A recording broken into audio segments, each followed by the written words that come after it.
isang pagsasalita ng katotohanan na may halong pag-ibig. Bring all the glory to God. Ito ang programa na kung saan mamumulat sana ang iyong mata sa isang katotohanan sa huling panahon.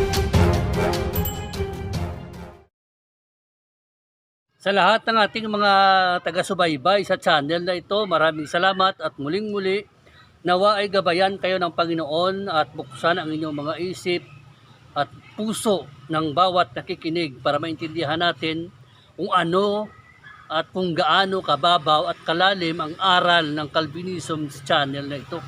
So ang channel na ito is buksan natin ang ating kaisipan sa isang isyu na kung saan ginagawang kontrobersyal ng Calvinism ang verse na ito. Ibig sabihin, ang chapter na ito at ang verse ng Bible na ito, hindi naman talaga to controversial, pero ini-explode nila na para bang something new ang verse na ito na mayroon silang nakita na hindi nakita ng mga Baptist.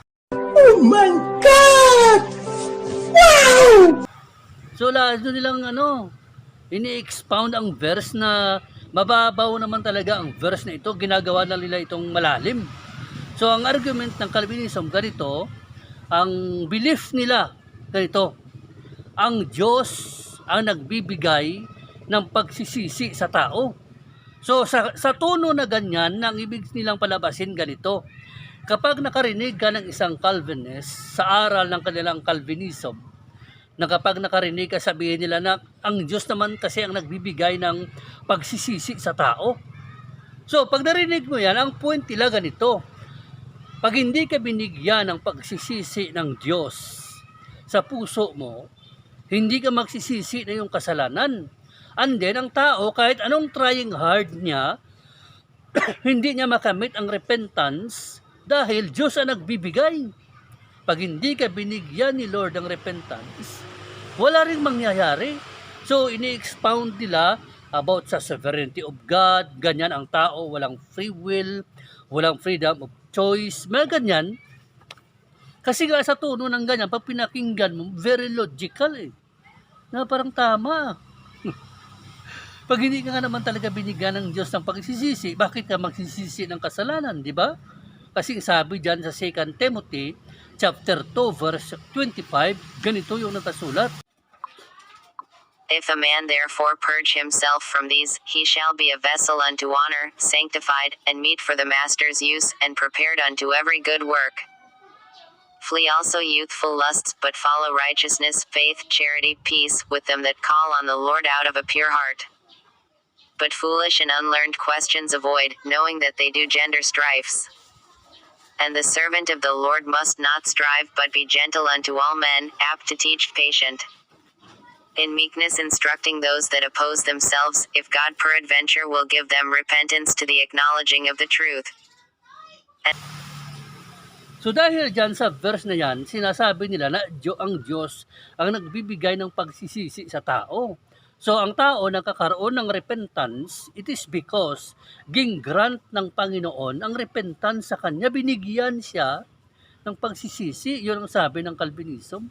Isang bagay kasi kaya nila sinasabi niyan, kapag hindi ka deep learner, hindi ka deep thinker, pag nag-isip ka, sumabay ka sa kanilang kaisipan, ilalagay ka nila sa kanilang bulsa.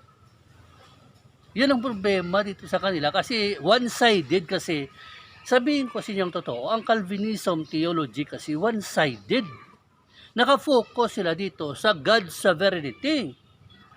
Hindi sila nakafocus dito sa human responsibility. Wala sila doon, dito lang sila sa God's sovereignty. Kasi, kaya nga tinanggalan nila ng tao ng freedom of choices kasi nga, natatakot sila nga baka ang free will ng tao mas makapangyarihan sa plano ng Diyos. Yun ang kanilang iniisip. So dahil doon, nagkaroon sila ng isipin na dito sila sa letter B. Kasi ang A kag B dapat sana magsama yan, ang human responsibility at saka or freedom of choices ng tao at saka God's sovereignty. Hindi naman makakontra yan tumatakbo na sa panahon na naaayon sa kanyang kapangyarihan. Pero tinanggal ng Calvinism ang human responsibility, ang free will ng tao, ang freedom of choices ng tao, para dito nila pasabugin ang God's sovereignty. Isa na doon ginagawa nilang controversial ang verse na ang Diyos nagbibigay ng pagpapatawad sa tao o pagsisisi ng kasalanan sa tao, na ang tao daw, pag hindi binigyan ng pagsisisi, walang mangyayari.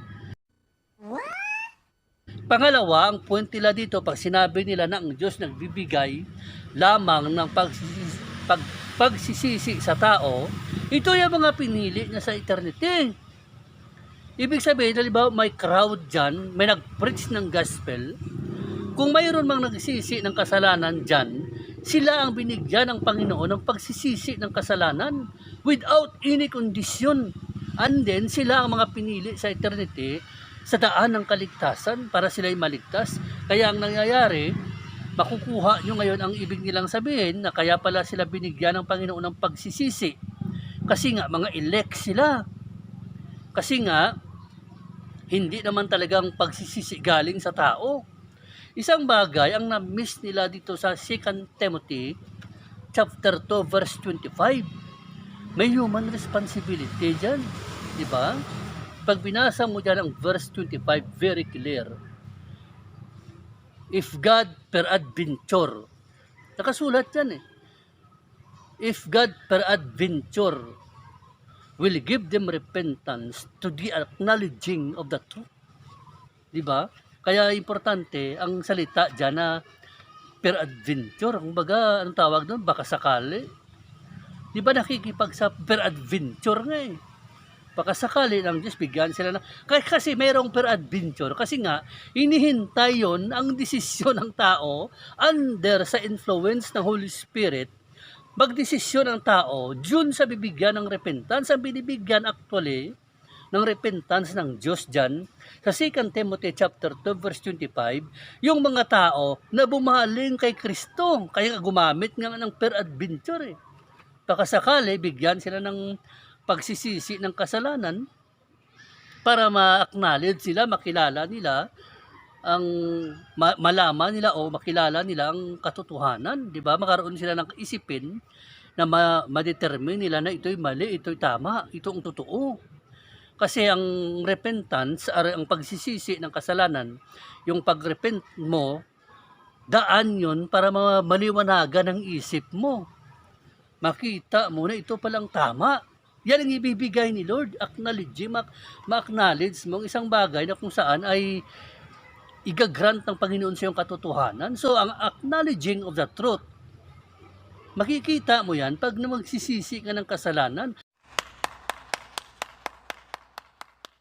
At ang pagsisisi, ibibigay ni Lord sa iyo in accordance na ang tao bumaling kay Kristo, sumampalataya kay Kristo, na kilala si Kristo, na encounter niya ang Misaya na to, kaya binigyan sa ng pagsisisi. Hindi tulad ng iniisip ng Calvinist na bigyan ka lang, walang kondisyon. Pero dito makita mo, ginamitan ni Paul peradventure kasi ang dalawang ito sumasabay sa panahon. Ang human responsibility at ang God's sovereignty, magkasama ito eh. Parang halimbawa lang ganito, pumunta ka doon sa kama para matulog. Human responsibility yan. It is an act of your choice. Pero magising ka na kinabukasan, nakagising ka pa sa kabila ng pagod na pagod ka, God's sovereign act of choice yan. Yan ang sovereignty of God. Wala ka ng kapangyarihan kung bakit nagising ka ng maaga. Nasa Diyos na yan. Pero ikaw, may responsibility ka, pumunta ka ng kama, natulog ka ng gabi na yan. Yan eh. Ganyan yan ang doktrina na hindi magkalaban actually ang free will ng tao at ang sovereignty ng Diyos. Hindi yan makakontra. Oh my God! Wow! Kaya paniwala mo na makakontra yan kasi ang utak mo limited. Iniisip mo kasi ng free will ng tao parang mas makapangyarihan sa kakayahan ng Diyos na mag-perform ng himala. Tatakot ka na baka tao na ang mas makapangyarihan. Saan ka kumuha ng kanyang isipin? Diba? So very clear na binigyan sila ng Diyos ng pagsisisi kasi nga lumapit sila kay Kristo dyan. Narinig nila ang gospel under sa influence ng Holy Spirit. Binigyan sila ng pagsisisi. Ang nangyari, nagsisi sila ng kanilang kasalanan. So sila rin ang nagsisi ng kanilang kasalanan. Parang ganito lang eh. Parang ang law of God, law of Moses. Pero magtaka ka, bakit tinatawag yan law of Moses? Di ba? Kautosan ni Moses. Kasi, kung totoo, hindi naman talaga yan kautosan ni Moses. Law of God yan eh. Utos ng Diyos yan. Pero bakit tawag dyan? Kautosan ni Moses, di ba? Ang kailangan na dyan ito para maintindihan mo. Nga sa kabila ng lahat ng mga utos na yan, hindi galing kay Moses, hindi naman talaga si Moses na nag-utos niyan. Pero bakit ang tawag dyan? Kautosan ni Moses, law of Moses. Kasi Diyos naman ang nagbigay niyan, may utos naman ng Diyos yan.